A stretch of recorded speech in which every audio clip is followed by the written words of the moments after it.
Welcome to Uncovered. It's Wednesday, the 29th of May. I'm not very good with the date.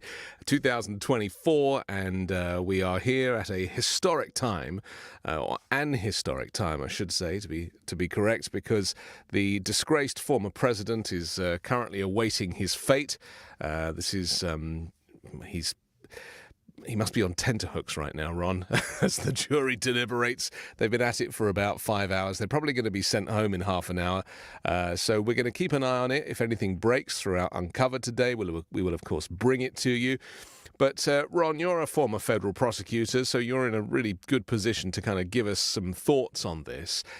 What are the political implications of Donald Trump being found guilty in this criminal case? That's really the big question here. If he's found guilty, how is the public going to react? And I've seen a bunch of polling on this. Again, I don't trust polls very much, but, I would say most of the polls I've seen say that about 1/3 of the American electorate said that it could change their vote. A felony conviction could change their vote. Now, a third is a massive number. I mean, that even if it was 5%, that would be a significant number. So this has never happened before in our history, having a former president and a current nominee for president of a major party convicted of a felony right before the election. So really nobody knows for sure, but I gotta think it's going to shift enough voters to make a difference if he is in fact convicted, because he needs to be, he needs to be referred to as, and I think he will be referred on every media show as convicted felon Donald Trump. Yeah. Donald Trump, the convicted felon. And that's got to have an impact. The problem, though, is that he is Donald Trump, the former president, and therefore there is a certain protection kind of built into American culture. My fear is that the people that support him, Ron, they want him to be criminalized. That elevates him. That's like a badge of honor. It's so crazy to me that that's where we're at now in this country, that a guy who had, initially 91 charges against him is still being celebrated, and it didn't seem to dent his poll numbers at all. Sure. It won't affect the cult at all. I mean, the MAGA voters, it will have no impact. In fact, they'll probably love him even more, but that doesn't matter, and I tell people all the time, you ignore them, don't engage with them, don't argue with them, don't fight with them. Because they're a small percentage of the electorate. It's like 35% of the American public. I mean, so what? You're never you could spend so much time trying to convince that. I learned that in campaign manager school when I went many years ago. Campaigns are all about finite resources and time management. You could spend 5 hours trying to convert a cultist, but and fail. But those 5 hours, you could have convinced 10 swing voters who are malleable. So you just leave those people alone and you focus on the people you can reach. And I think a felony conviction will reach the people who are reachable. The jury has just requested to hear the judge's instructions again. What does that mean? Well, that means he didn't give them the instructions in writing. I mean, that's partly what I don't understand. Is I think this is at the judge's discretion. I think most judges have this discretion. Most judges choose in criminal cases to give a copy of the jury instructions to either the foreperson of the jury or at least one. Many judges give a copy to each juror. So they would have had 12 of them, sets of them printed out. Right. And especially in a case like this, that's pretty complicated, you would normally see that, but Judge Mershon did not do that. And he just read them the instructions. So now they want them all read back again, because, oftentimes what happens in jury deliberations, they'll get hung up on one particular part of the law. And if they have it in front of them, where let's say you have one holdout juror, you can show that juror in writing, look, here it is. This is what the law says, and it resolves these issues. But if a judge chooses not to send written instructions back, this is what happens. They want to come back in and have them all read again. John Roberts is doing the kind of legal coverage on Fox. He posted earlier saying that Judge Merchan told the jury that they do not need unanimity, to convict. 4 could agree on one crime, 4 on a different one, the other 4 on another. He said he would treat 444 as a unanimous verdict. Explain this, because there's a whole bunch of charges, aren't there? And here's the problem, and this is the case with the right wing, because if that had been posted by a liberal journalist or a journalist on MSNBC, immediately everybody would have jumped on and said, that's not correct. Yeah. They would have retracted that, said they were sorry and they made a mistake. That's what happens in normal media.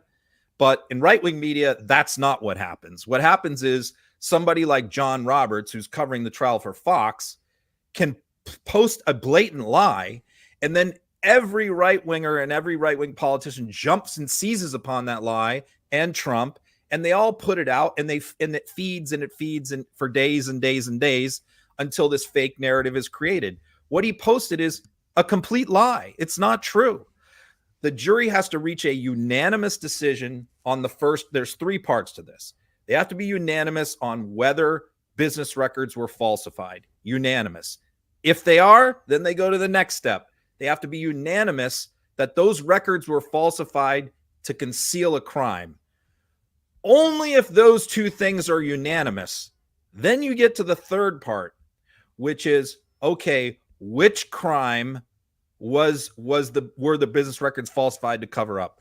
There's 3 different crimes that they allege: a tax fraud, campaign finance fraud. On that, they don't have to be unanimous. In other words, like 4 of the jurors can say, I think it was tax fraud. The other 4, I can say, I think it was campaign finance. 9 of them could say, oh, I think it was this. So the point is, for the 2 top main elements must be unanimous. The only thing that doesn't have to be unanimous is which one of the 3 crimes, it was concealed for. So when he puts that stuff out, now you have all the right wingers saying, doesn't have to be a unanimous jury, which is not true at all. Trump this morning compared himself to Mother Teresa. He twice, in fact. Last week it was Nelson Mandela, right? So. Right. I mean, this is the thing. He was saying that even Mother Teresa wouldn't get past this, because he's claiming that the judge is conflicted. I mean, it's all lies, all crazy.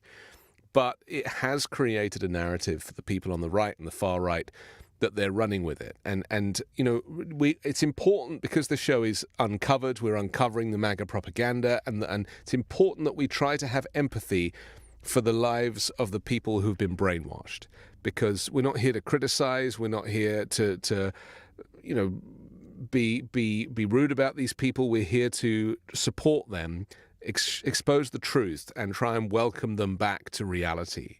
It's like therapy, this, really, isn't it? But in this instance, they genuinely see this whole thing as a witch hunt, and the words that Trump uses, and indeed his surrogates, because there are people going outside the courtroom saying very similar things.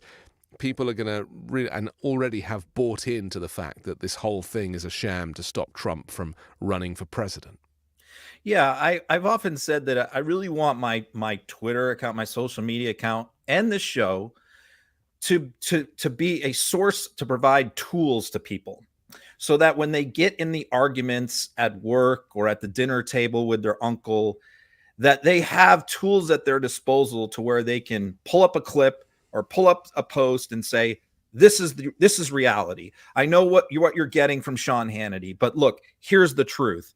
And arm them with those tools, and hopefully with those hundreds of thousands, millions of people who have those tools in their toolbox, they can convince people who are convincible. Again, they may not convince their MAGA uncle at the dinner table, but they might convince the uncle's daughter who's listening, who's 25 years old, and who is capable of going either way. So really, that's what I'm trying to do. Is you push back, we become aware of what they're saying and what they're doing and what their lies are. We become aware of them, we debunk them, and then we push back. I want to play a clip of one of the Trump surrogates who went outside the courtroom, and This is Stephen Chung, this one. Just tell people who this guy is first, because I know you're a big fan. Well, the Trump campaign spokespeople are basically a three-headed monster. Yeah. So there's three people. Jason Miller, who most people are familiar with because he was involved in 16 and 20. So he's a fixture. We all know what he's all about. And he's, again, not very popular outside the MAGA base at all. Then you have Caroline Leavitt, who's very young. She ran for Congress and lost. She's like 25 years old. Looks good on television, but, she's just a pure cultist. Just, again, a little bit over her skis on this, not that much experience, but, Trump doesn't care about that and hired her. Then you have Steve Chung, and Steve Chung is probably the most obnoxious and abrasive guy. He's normally the one who handles media requests. Of the three, he's the one who does not go on camera for some obvious reasons that we'll see in the clip. But he does not go on camera very often. He just deals with the press behind the scenes. But when this Robert De Niro thing happened, they all did like a rapid reaction thing. Chung happens to be at the courthouse, so he jumps in front of the bank of microphones. And it's very, very rare that Chung ever goes on camera. This was one of the few times that most people have not even ever heard him speak. And so I thought it was great to, post this clip, which they showed on OAN of Chung, so they can see what this guy's all about. And listen to the accuracy of what he says versus what Trump says. There's nothing between them. Here he is. Make no mistake, this is election interference of the highest order. Crooked Joe Biden and his campaign are in complete freakout mode. And that's why they've gone back on the word, and now they've gone in bed with a highly conflicted judge. And now they're making a political mockery of this entire thing. The fact remains that President Trump will overcome. He'll fight these charges up and down, and there's nothing to stop the truth from coming out. Thank you. Thank you. Yeah, I mean, he's not a great spokesperson, but, Trump is clutching at straws, isn't he? Anybody he can get. I mean, we know that he tried to get around the gag order by whispering to, certain friendly people for them to go on television and to say all the stuff that he felt that he couldn't say. There weren't any ramifications off the back of that. I was quite surprised at that. Yeah, that's true. And just to finish up on Chung too, by the way, he's a guy who really, this is the classic Donald Trump situation where Chung is a guy who just bounced around politics at mid-levels and in campaigns, lost his job and a few other things, and was kind of floundering around, and even said right before this campaign, the 2024 campaign, that he thought he was not going to get another job again in politics, that he was basically done. Was hoping to, but wasn't sure. Next thing you know, he's one of the most senior members of the Trump campaign. So, and his specialty is hurling insults. It's what he does. And so you have a situation of a candidate who is choosing people because he likes what they say. They speak to him, right? But they don't speak to swing voters. Yeah. And this is the problem. Trump doesn't choose people that are going to attract those moderate voters. Trump chooses people that please him. And that's the fundamental flaw with his campaign.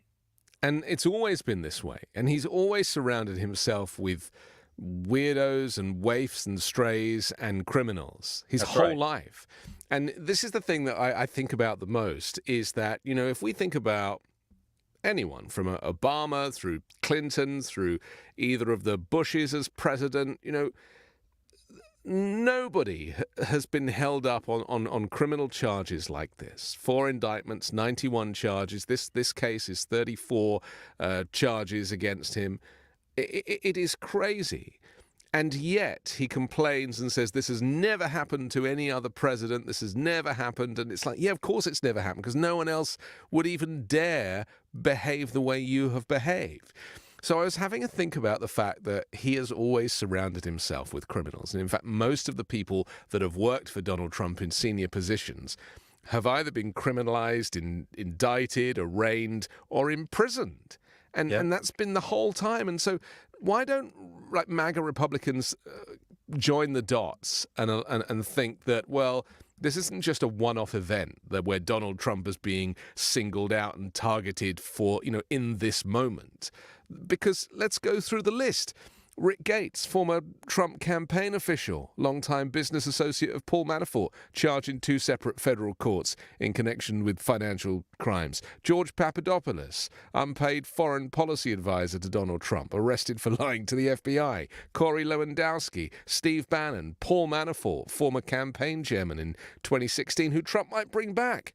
He was sentenced to more than 7 years in prison after being convicted or pleading guilty to a whole bunch of charges. Roger Stone sentenced to prison after being convicted on 7 counts of witness tampering and lying to investigators. Trump pardoned him.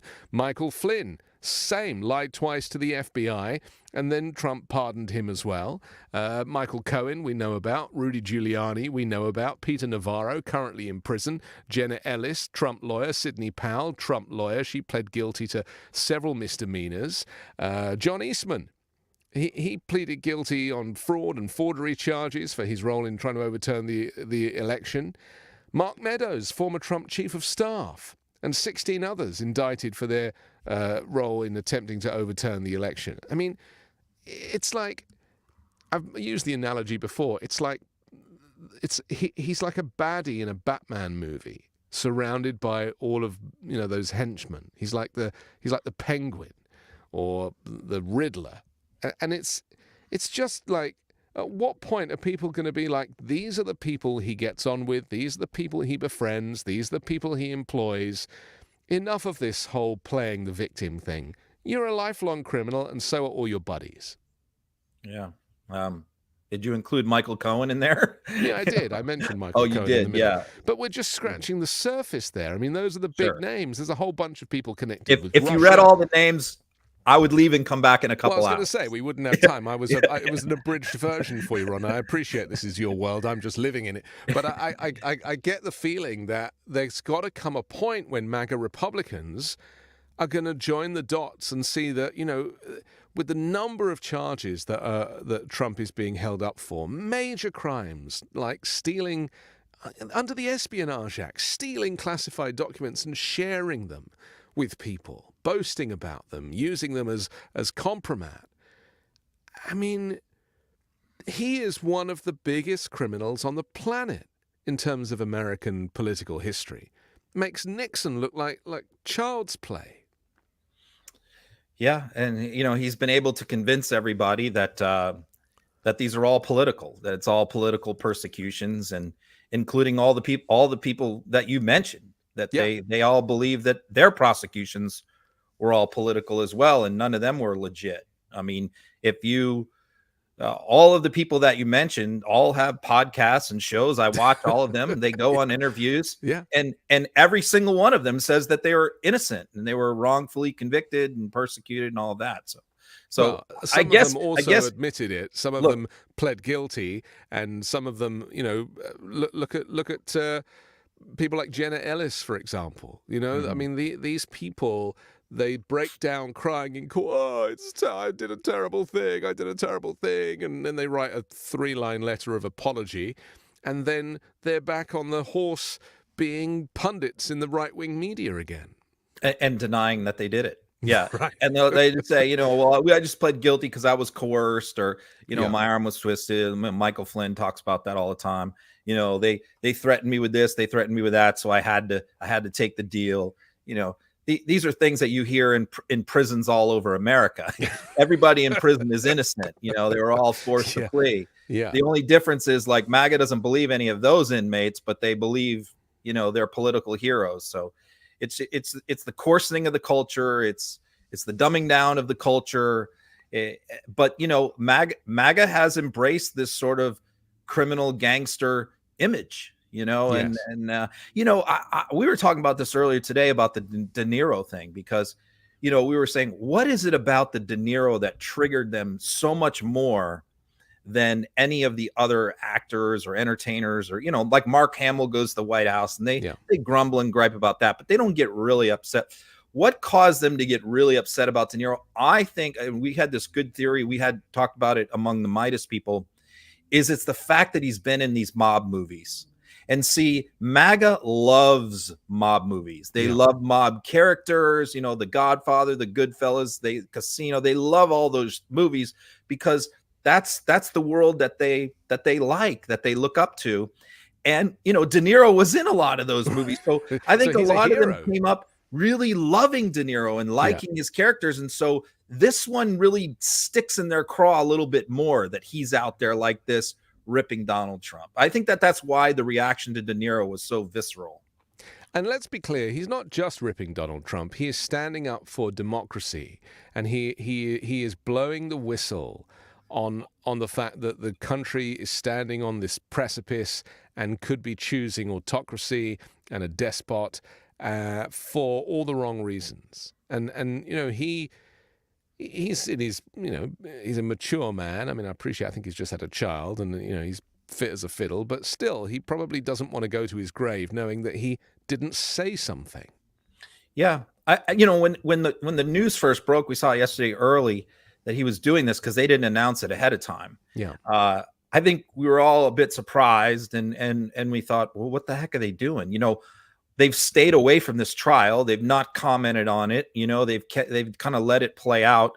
And then all of a sudden on the last day, you know, you're going to show up and have this press conference with J6 Capitol police officers and Robert De Niro.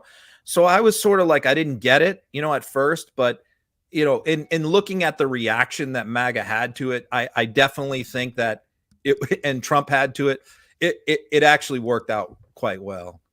Let's have a quick look at the way that Fox has been handling this, because like I say, two parallel worlds, one in reality, the other in this just a bubble of lies.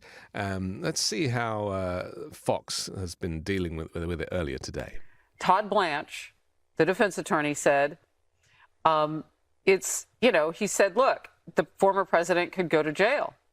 And the judge said, that is outrageous. And why it matters? It's not the first time that Judge Merchan has reprimanded the defense for their conduct in the courtroom. So they just kept after. You weren't even allowed to say that this president faces going to jail. Yeah. Yes. Yeah. So we're talking about what could happen to the former president.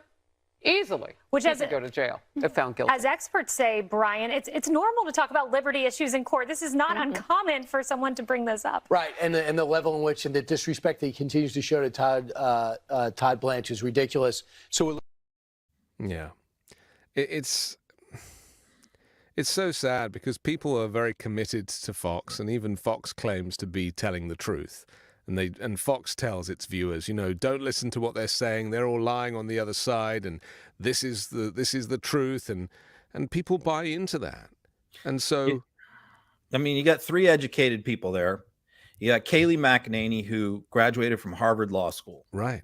And she's even citing experts, legal experts, and what they're all saying there is 100% obviously wrong. Yeah, like and they all know every litigator, court lawyer who's ever tried a criminal case, this is like one of the most basic rules, is you can't get up in front of the jury in your closing argument, as Todd Blanche did, and say, ladies and gentlemen of the jury, they're trying to send this man to prison.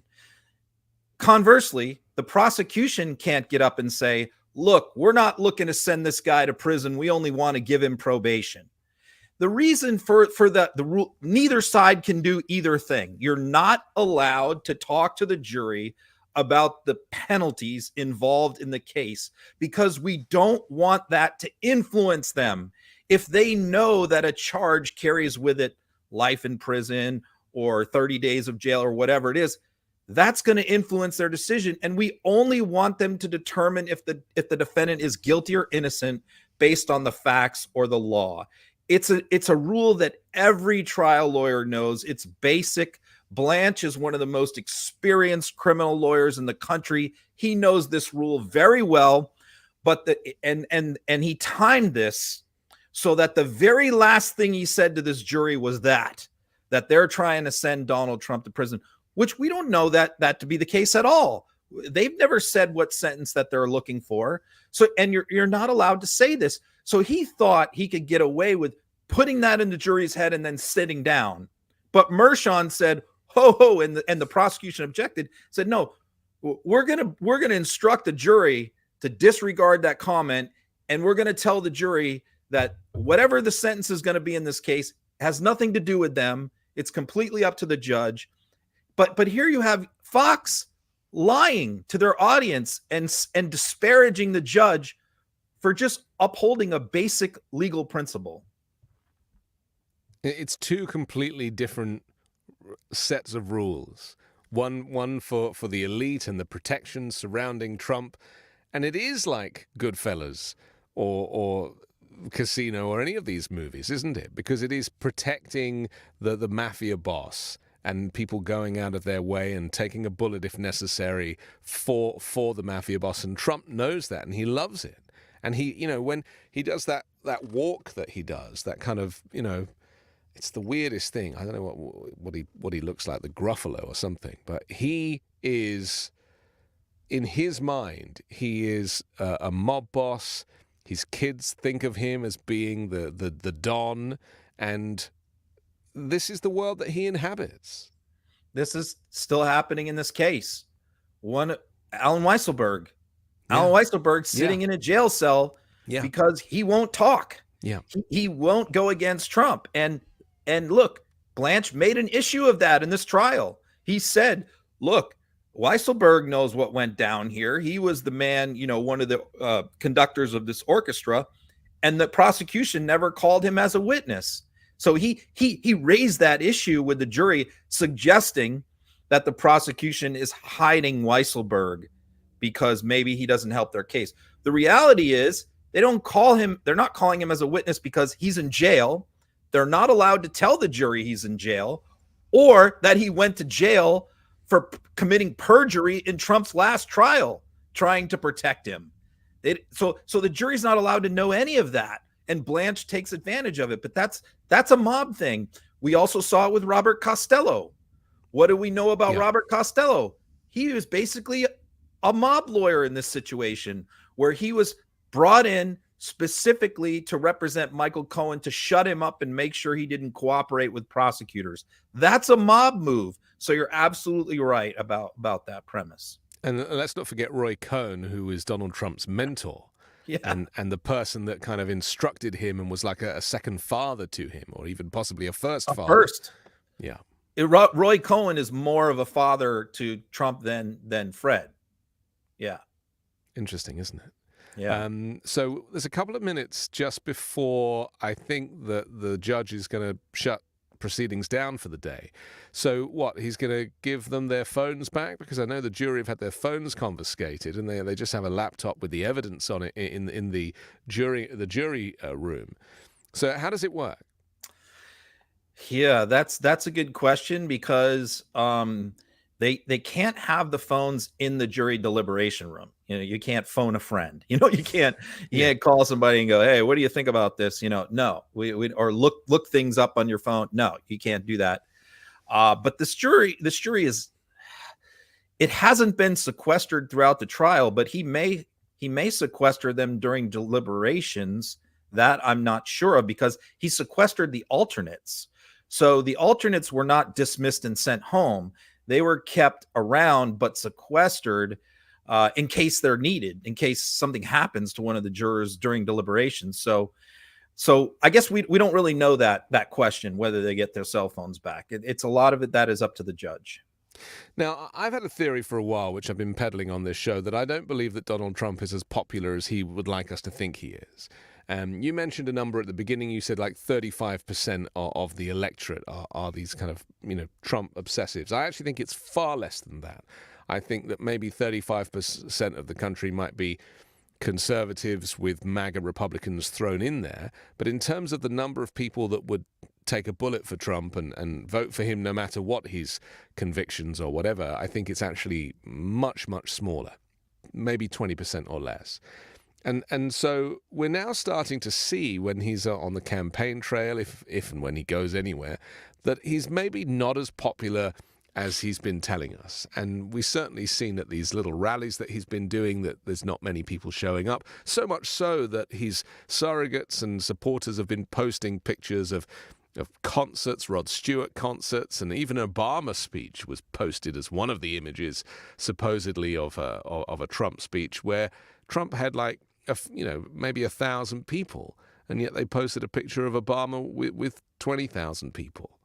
I mean, they can't stop, can they? So let's take a look at him. He went to this Libertarian conference, didn't he? And he faced quite a hostile crowd. The Libertarian Party should nominate Trump for President of the United States. Whoa. That's nice. That's nice. Only if you want to win. Only if you want to win. Maybe you don't want to win. Maybe you don't want to win. Thank you, D-Roy. Thank you. No, only do. Now, here's the thing about that. He doesn't come up against this very often, right? He's always like driven away from protests. He's never really in front of anybody that doesn't think he's anything other than wonderful. And so reading his face, just from a psychological perspective, there is very interesting because there's that reaction from him. He's a bit taken back by it. And then he does this fake smile all of a sudden, which is his default. That's the smile he does when he poses for pictures with his thumb up. And then he goes into negotiation mode. Well, only if you want to win. Only if you want to win. What was your take on this? This whole thing was a disaster. I mean, it was a dumb move. Yeah. And from the reaction of Rick Grinnell, who's his foreign policy advisor, rumored to be his next Secretary of State if he wins, to me and my posts, because I was posting, whoever had this idea to send Trump to this event is an idiot and should be fired. This is the stupidest move of all time. The optics were terrible. The press was terrible. And he was the one who went nuts when I posted that and spent all weekend posting about me. So that tells me that Rick Grinnell was the one who had this idea. Rick Grinnell also had the brilliant idea to hold the log cabin dinner at Mar-a-Lago with Melania, where he had 25 people show up for that, which was a disaster. So he's on quite a roll lately. You don't, and their spin as well. He was brave. He went into people who didn't like him and won them over. No, you don't. In a presidential campaign, look, this was a Saturday of a holiday weekend, a critical day in the campaign, a valuable day inside 6 months, Saturday holiday weekend. He could have been in Arizona, which he hasn't been in Arizona in months, and that's a critical state. Yeah, he could have been in Georgia, yeah. Michigan, Wisconsin. He hasn't been in these states for a little bit. Instead, he's in Washington, D.C., standing in front of a crowd who hates him, who's booing him. No, you don't do this. This is a disaster. He gained no votes, and he was made to look like a fool. It definitely wasn't his idea. I can tell you, the people around him are giving him bad advice. That's just the bottom line. Because he doesn't have anyone decent around him anymore, because nobody wants to work for him. I was amazed that he was even able to get a decent lawyer for this trial. Well, that's funny because, I think that if Blanche is his lawyer on all the other cases too. The Georgia, the J6, he's lead counsel. My suspicion is if he loses this trial, we will have seen the last of Todd Blanche. I think Blanche will be cut loose. The reality is, and we were talking about this the other day, Emile Beauvais, who's the second chair on this case, to me was much better in this trial. And I was a little bit surprised that he didn't end up giving the closing argument in this case, because I thought that he was better throughout the trial. So, we'll see. We'll see what happens with Blanche. But my suspicion is if Trump loses this trial, we will not see Todd Blanche again. Well, that's what he does, though. He'll blame his counsel, and then he probably won't pay them. This is maybe one of the reasons why he can't get decent counselors, because they know they're not going to get paid. Well, and Joe Tacopina originally was his lead counsel on this case and withdrew in January, got off the case, gave no explanation, just said, I've decided not to move forward. Yeah. He wouldn't give a reason. Well, he's another one straight out of Goodfellas. But he was smart enough to see the writing on the wall and to know what was about to happen. And he got out at the right time. That's why I call him Trump's smartest lawyer this year, because he got out before everything hit the fan. Yeah. Well, he also admitted the crime on one of those TV networks that he went on one time, didn't he? So yeah, maybe that had something to do with it. All right, listen, we have to take a quick break. Then we're going to come back and talk about what's going on with Judge Eileen Cannon. That's suddenly become very interesting as well. And a whole lot more here on Uncovered. What if there was a simple way to reduce your carbon footprint by up to 127%?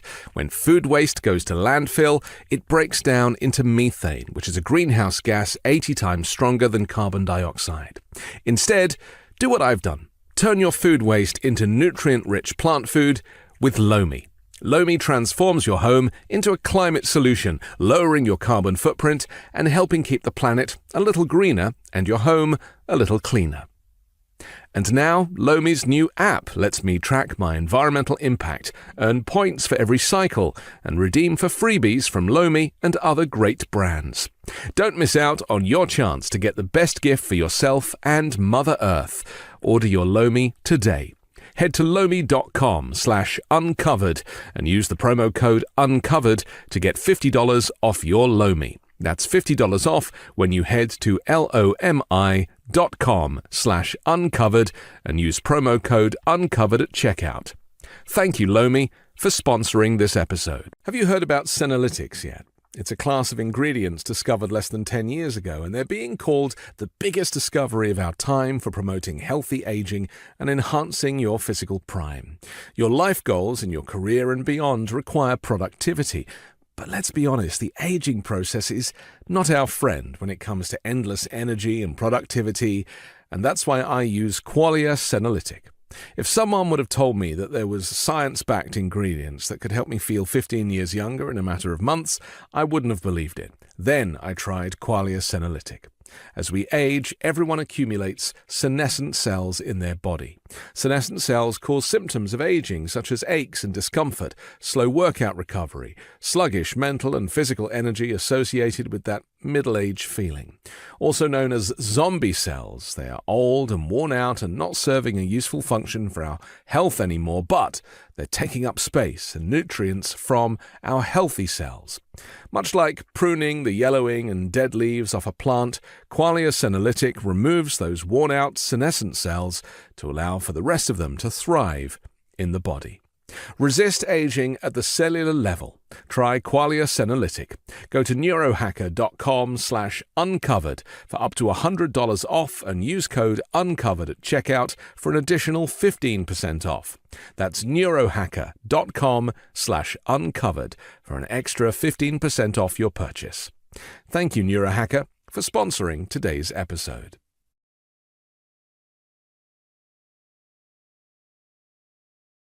And you can find links to our sponsors down in the description below.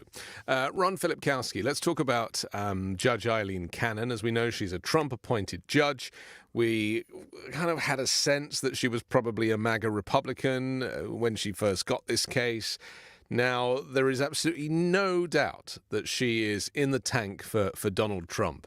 So Trump spread a rumor. Let's just give people the backstory. He spread a rumor that the FBI were planning to assassinate him. Right? We talked about this a little bit last week.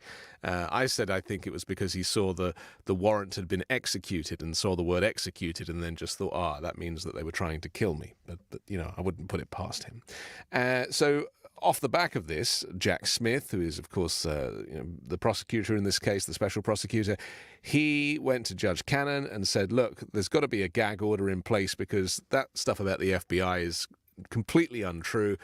She has rejected it. Am I right? Am I getting this right? She has basically rejected it. And let's talk a little bit about this order that she wrote. Just explain this to us. Well, yeah, when it says without prejudice means that he's allowed to refile it and re-argue it. This is just a ridiculous reason for rejecting this, where she says that he failed to confer with opposing counsel. In other words, she has a rule in place, as many judges do, that prior to filing a motion like this, you have to get with counsel and see if they will agree to stipulate to the motion. That you will get it to them, you'll explain it to them, and see if they will first agree before you file it. The idea is to not take up so much of the court's time with a lot of things that the parties can agree to if they'll talk to each other.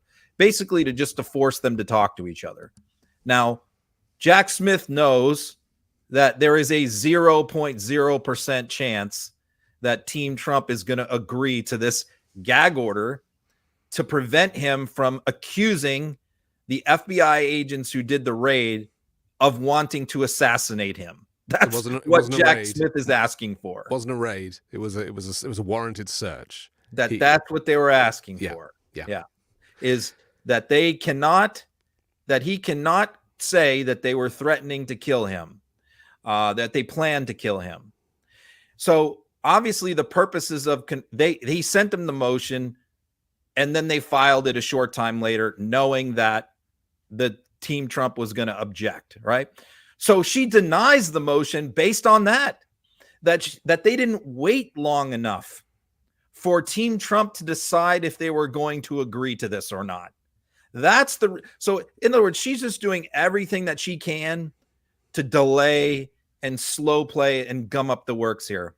So now what does Jack Smith have to do? Okay. While these officers, continue to get threats and all of this stuff, we've got to wait for Team Trump to get back to him. So what do we know?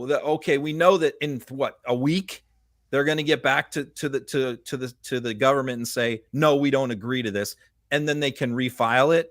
I mean, it just shows you the pettiness and the stupidity of Judge Cannon and how in the tank she is. Now, if she had denied this with prejudice, they could have immediately appealed this to the 11th Circuit. But again, she knows at least enough to play little games to prevent them from being able to appeal, which is why she denied it without prejudice.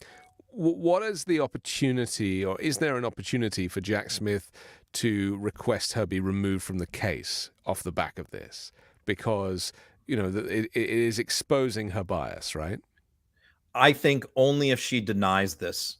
If she denies this request, this gag order, then I think he's finally got enough of a case that it built in place where he can, not just this one thing alone, but he could put this together with all of the other things, including her, the fiasco over the jury instructions, her constantly scolding them, special counsel, and criticizing them for when they're actually right on the law.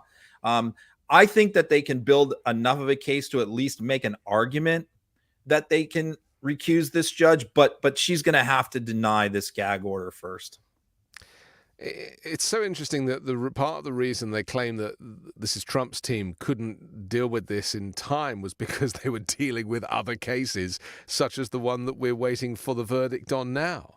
I mean, That's what's so crazy about it, is that, they are using other Trump trials as an excuse for not getting on with this. Yeah, well, that's what they're saying. Oh, we don't have time to confer about the Trump has plenty of time to issue these threats, and to put these people in danger. He's got all the time in the world for that.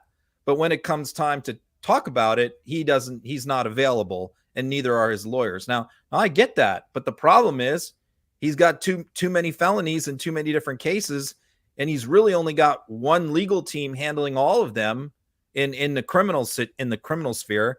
And so that's an excuse. I mean, it's a good excuse. It's a good excuse that my lawyers are in trial in New York, but it's not one that should prevent this from at least being scheduled for a hearing. Let's talk about Trump's behavior over and across Memorial Day.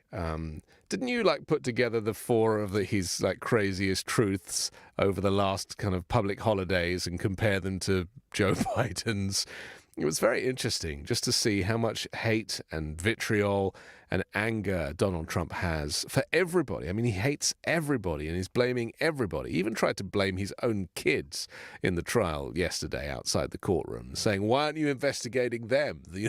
They're also, involved, which I thought was remarkable, threw them right under the bus. Let's look at his Truth Social post on Memorial Day.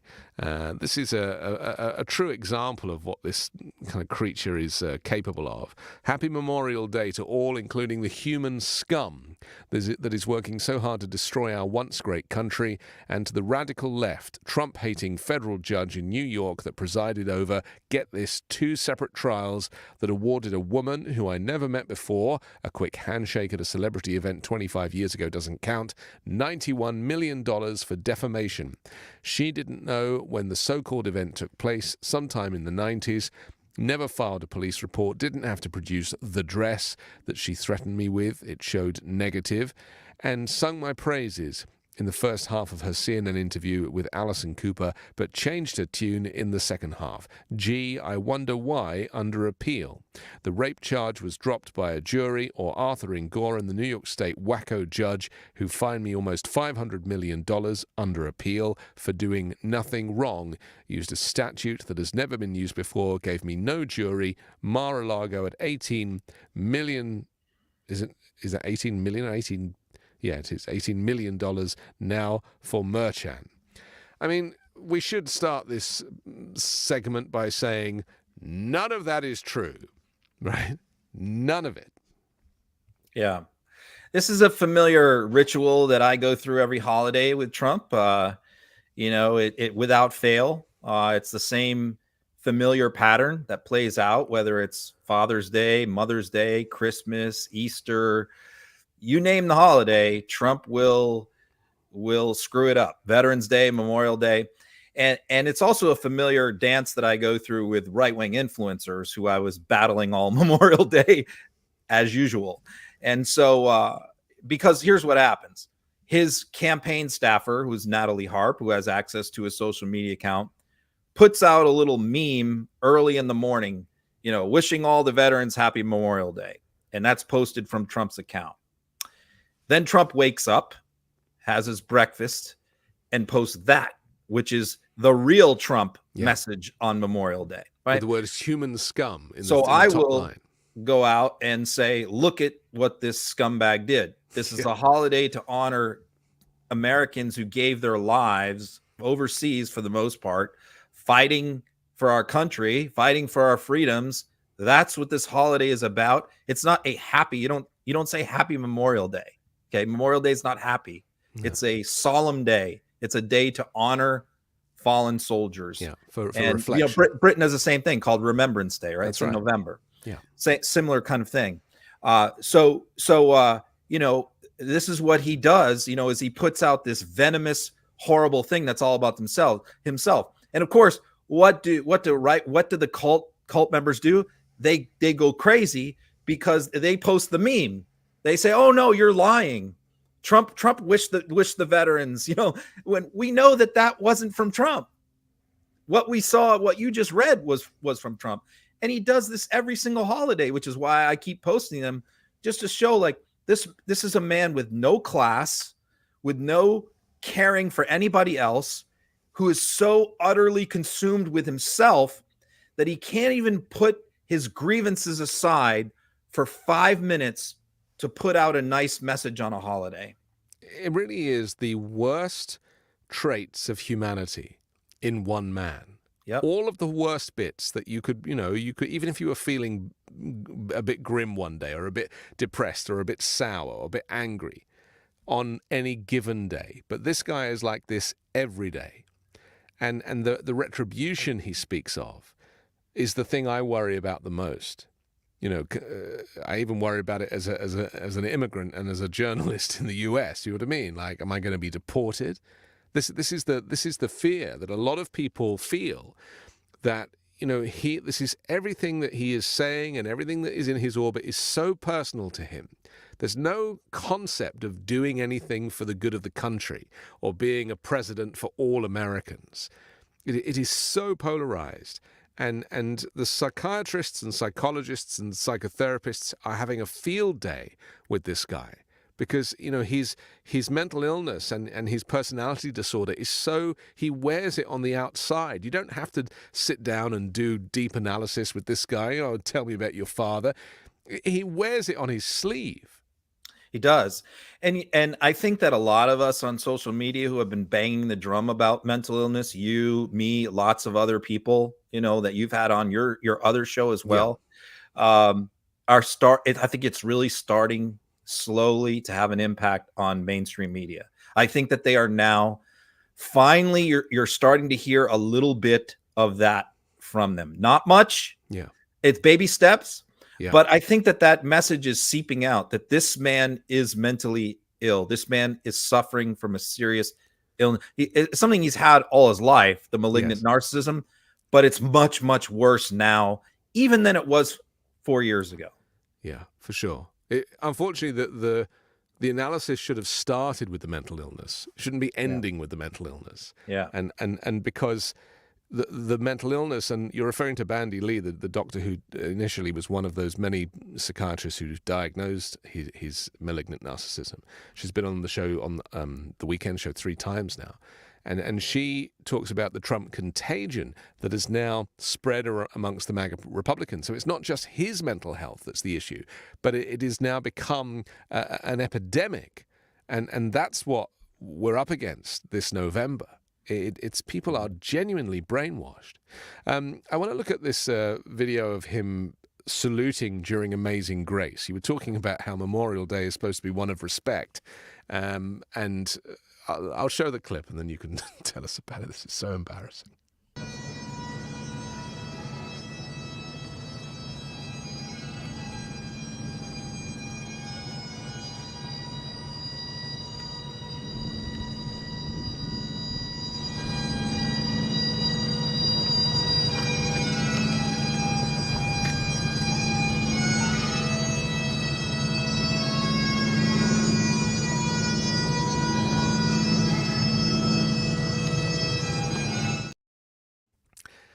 So you're supposed to put your hand on your chest, on your heart, right? That's the whole.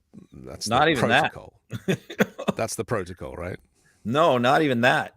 Not during Amazing Grace. You're just supposed to stand with your hands by your sides. So Trump was invited to this event by the guy standing next to him, which is Richard Childress, who's owner of a NASCAR team. Right. One of the owners. We've heard his name a few times recently. And he invited him to this NASCAR race in North Carolina. And North Carolina is a very, very important state for Trump. So definitely made sense for him to go to this.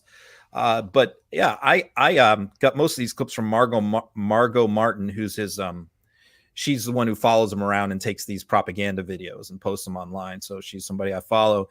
And the weird thing, you see there, so they're playing Amazing Grace, and then, they later played Taps and National Anthem and all of that. So Hand Over Your Heart is for the National Anthem, is one that played, which happened later. But see, the thing about Trump is Trump doesn't know anything. Trump doesn't know we saw this Tomb of the Unknown Soldier. He didn't know what to do with the because you see, most people don't know a lot of these protocols. We saw it with the Queen. He walked in front of the Queen on the back.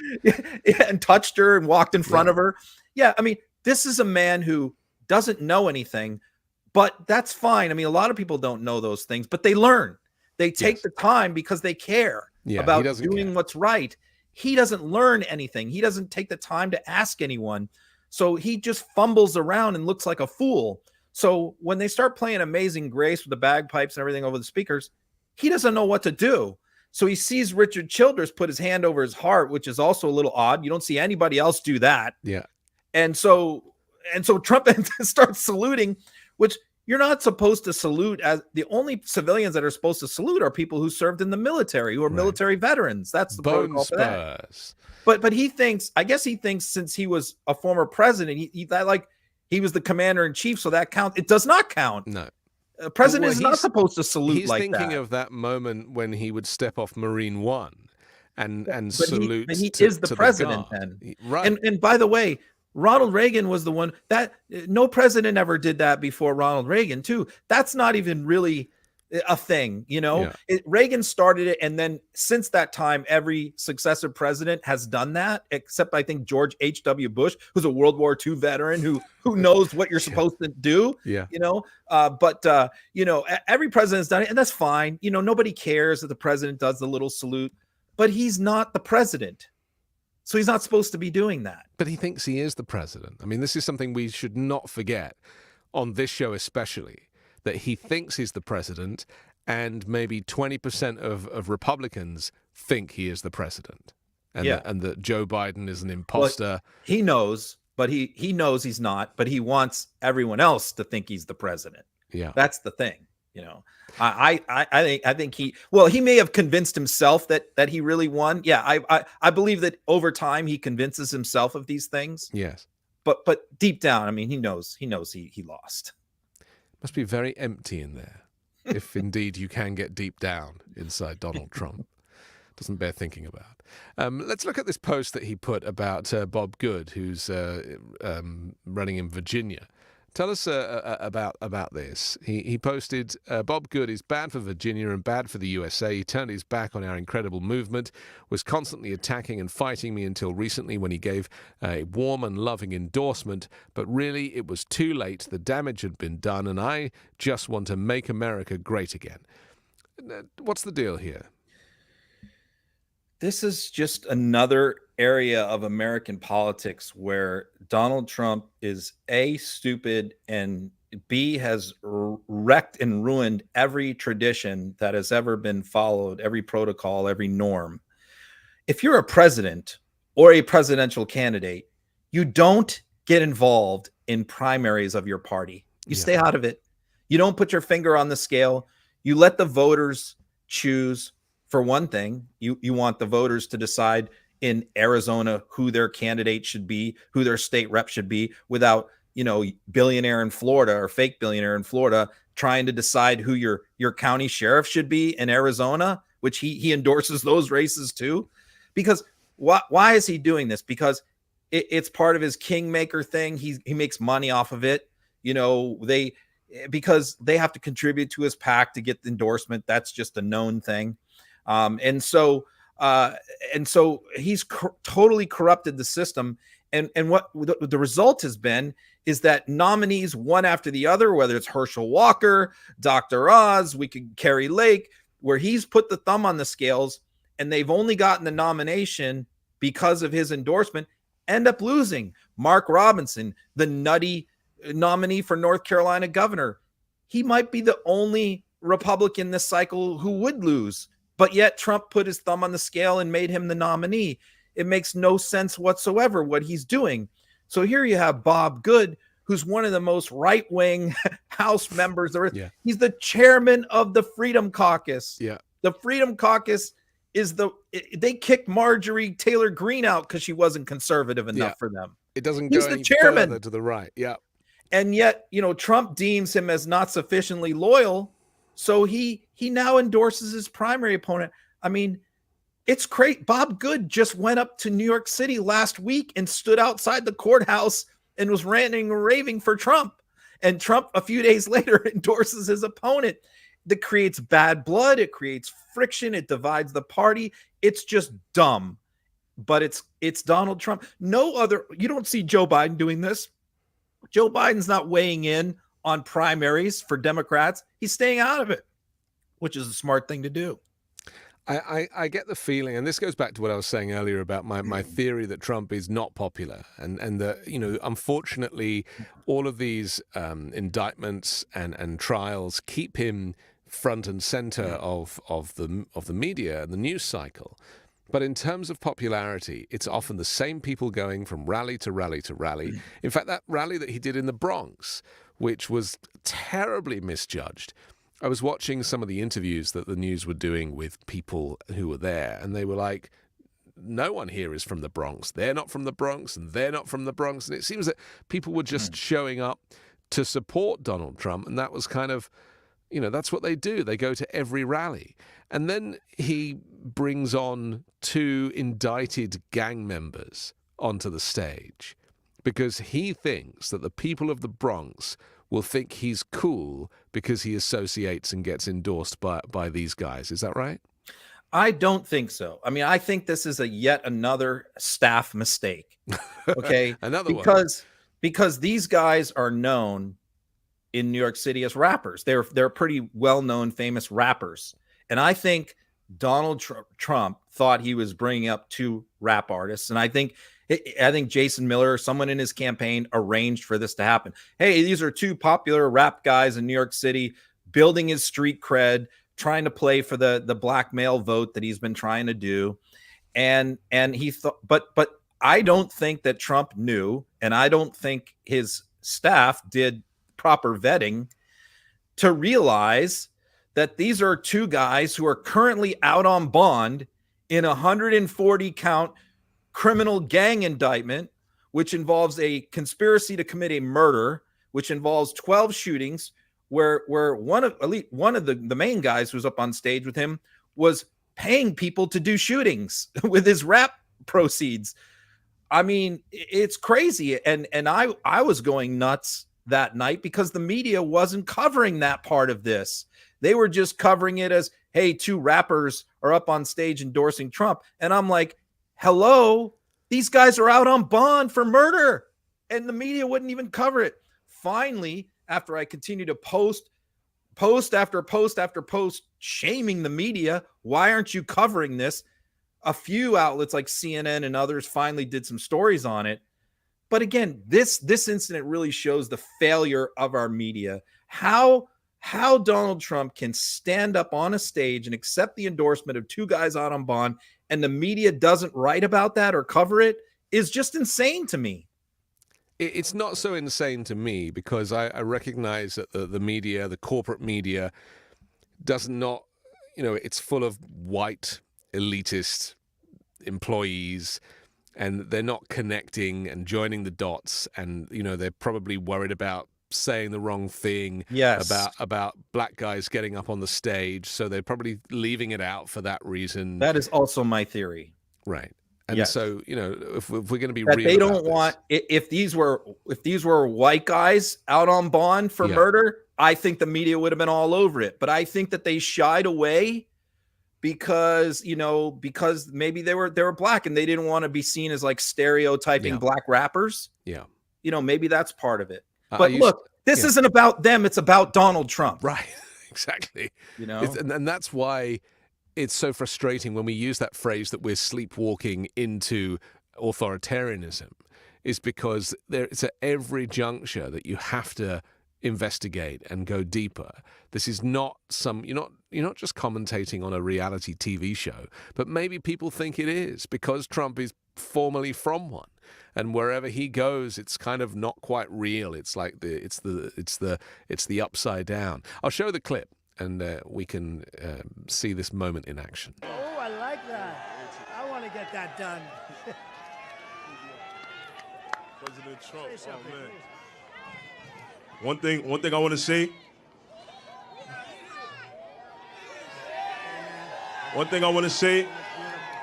They always gonna whisper your accomplishments and shout your failures. Trump gonna shout the wins for all of us.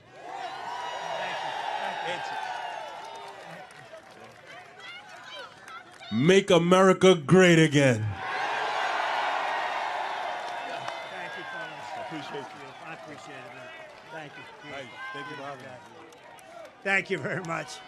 That's where I like those teeth. I want to find out where you did. I got to get my teeth like that. What a thing to say. That was Chef G and Sleepy Hollow are their names. And so, I mean, that guy get my teeth like that. He's talking about his gold teeth, right? So that guy who he's talking about 1 month ago posted a $1.5 million cash bond to get out of jail on conspiracy to commit murder.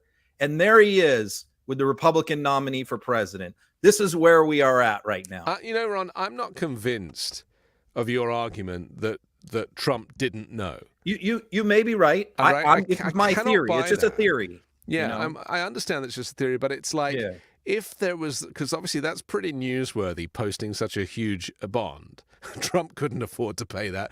But I get the feeling that they knew, and they just, in Trump's racist brain and, Jason Miller and that lot, they're just like, yeah, we're just like, we're getting down with the crims. And that's the tragedy of this, isn't it? That That's certainly everything possible. Yeah. It's just, it's Four Seasons total landscaping all over again.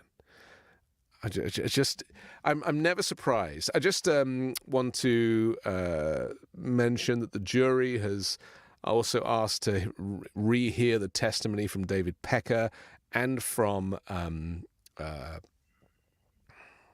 Michael Cohen. Yeah, Yep. Michael Cohen. So just to kind of keep you up with what's going. So that was the last thing we heard, and now the jury has ended their first day of deliberations in Trump's criminal case with no verdict, which means that they'll be back tomorrow and doing the same thing, which is, I suppose, something to look forward to. How do you think? I just want to kind of go back to that briefly before we finish. How do you think? Because let me give you my view first, and then you give me yours, because you have much more experience in this. I'm just hypothesizing, but I personally don't think that he'll get a prison sentence of any kind, and I personally don't think that this will have any effect on his base. I think on independent voters, it might obviously they might think of him as, okay, so now he's a convicted felon, but I think that, as I said at the beginning, he's already a felon, as in like the people that he's surrounded himself with, the people that he employs, the people he hangs out with, the people he aspires to be, the Kim Jong-un and the Vladimir Putins. I mean, this is the world that Trump is inhabiting. This is the world that he wants for America. And I think if people haven't got that message by now, then they're really missing the point of the Donald Trump offering. And so a conviction for, in this case, trying to get himself elected because he paid off a porn star, well, not because he paid off a porn star, but because the porn star didn't squeak, is a minor issue, I think, in the orbit of somebody who would rather associate himself with the great dictators in history. Yeah. Well, let's take this in two parts. So one is the political fallout of jail. Okay, let's talk about that. And then talk about the collateral consequences of that. And part of that is, can Donald Trump vote if he's convicted? Right. Which so is this is question. A big story, So isn't let's take the first part. Yeah. I think that that him being a convicted felon will matter to a chunk of the electorate and will make a big difference. But I think that would be actually, I'm going to say something that will probably be unpopular with a lot of people. It wouldn't be the first time, Ron. I think that wouldn't be the first time. I think that if he was sentenced to jail on the documents case, I don't think Americans would object to that. The January 6th case, same thing. The RICO case. I don't think that there would be as much of a backlash as if he was to be put in jail for this. Really? I think that this case is different of the four, and I think that if he's convicted and sentenced to probation, I think that is a total win for Democrats and for Joe Biden and all of that. I think that that's the best case scenario. I think that if he's found not guilty, that's the worst case scenario. But I think if he's found guilty and he's put in jail, I think that could actually politically undo what the conviction will help with. And I know everybody wants him in jail, and I get that. I do too. But I think that there will be somewhat of a backlash if he's actually put in jail for this particular case and these charges politically. That's just my opinion on that. I don't know if you want to comment on that, but the other thing I want to talk about is whether he can even vote. Which is Well, let's talk about that, because you know what I feel on the other things, because what are the ramifications of him losing his right to vote? Because it says a lot about there's a lot of pushback about the fact that convicted criminals can't vote, and there's whole campaigns to get those types of laws reversed. Well, I did some research on this today because it's actually quite complicated, and I saw some things online that are not correct about this. So it's actually, you have to really look at Florida law and New York law, because a lot of states, it's just blanket. If you're a convicted felon, you can't vote. That's it. Period. End of story. Florida was like that. And keep in mind, he's registered to vote in Florida. So we have to look to Florida law first on this. If he's a convicted felon, can he vote? Under Florida law, traditionally, you could not. But the people of Florida, largely Democrats, did a ballot referendum and changed the law a few years ago in Florida to allow you to be able to vote once you've completed your sentence. Okay, so largely because of Democrats passing that referendum with some Republicans joining them is the only reason why Trump would even have a chance to be able to vote. But Florida law says, in other words, you have to be finished with your jail, finished with your probation. Everything is over for you to be eligible to vote. Well, that clearly would not happen in Trump's case, because even if he doesn't go to jail, he's definitely going to get a few years of probation. And in Florida, if you're on probation, you can't vote if you're a convicted felon. So under that law, you can't. However, there's an exception in the Florida statute, and this is what I have not seen anybody in the media get right. There's a statute, there's an exception that says if the felony conviction occurred in another state outside Florida, you look to that state's voting laws, and Florida must follow that state. So if a Floridian is convicted in New York of a felony, we look to, the question is, would that person be eligible to vote in New York if they were a New York resident? So we have to look to New York law. New York law is more liberal than Florida. It says you can vote as long as you're not in jail.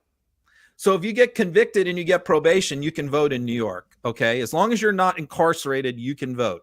So the crazy irony of this is that if Trump is convicted and he's sentenced to probation and not jail, he will still retain his voting rights, but not because of Florida's laws, which is restrictive, but only because of New York's more liberal voting laws will Donald Trump still be able to vote. That is why this is one of the weirdest countries I have ever visited, let alone lived in. It is so weird here. I mean, you know, politically appointed judges. We should mention that Justice Samuel Alito today has said that he won't recuse himself from hearing any of these Trump-associated or election interference or overturning cases, or even Trump immunity case. You know, if that is not an example of the weirdness, the corruption, and how, you know, these kind of elitist judiciary members of the judiciary feel that they are kingmakers. Well, let me jump in on that, because you're right. How this shows how weird the American system is, because judges in Florida, I mean, judges in the United States all over have very, very strict rules. And, That's right. and Thomas and Alito violated those rules many times, but none of those rules apply to 9 people. They apply to every other judge in America except for the 9 Supreme Court justices. And no rules apply to them. And you can actually apply exactly that thinking to the fact that in order to get a job as a public servant at any level in America, you need to be vetted. And yet to be president, nothing. You have to be 35 and born in the United States. Born in the United States. Well, that's pretty much it. Right? Yeah. Interesting.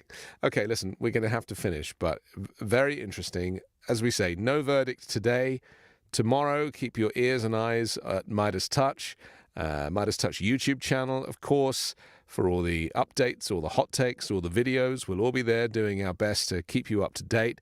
But also MidasTouch.com, where Ron is editor-in-chief, and it kind of acts like a news feed, so you'll just see the latest stories appear at the top of the page, and you can keep across everything that we are covering and everything that's happening in this glorious land. Ron, all the best to you. Thanks for, being you, and don't go changing. See you next Wednesday. Okay. Bye for now. Bye.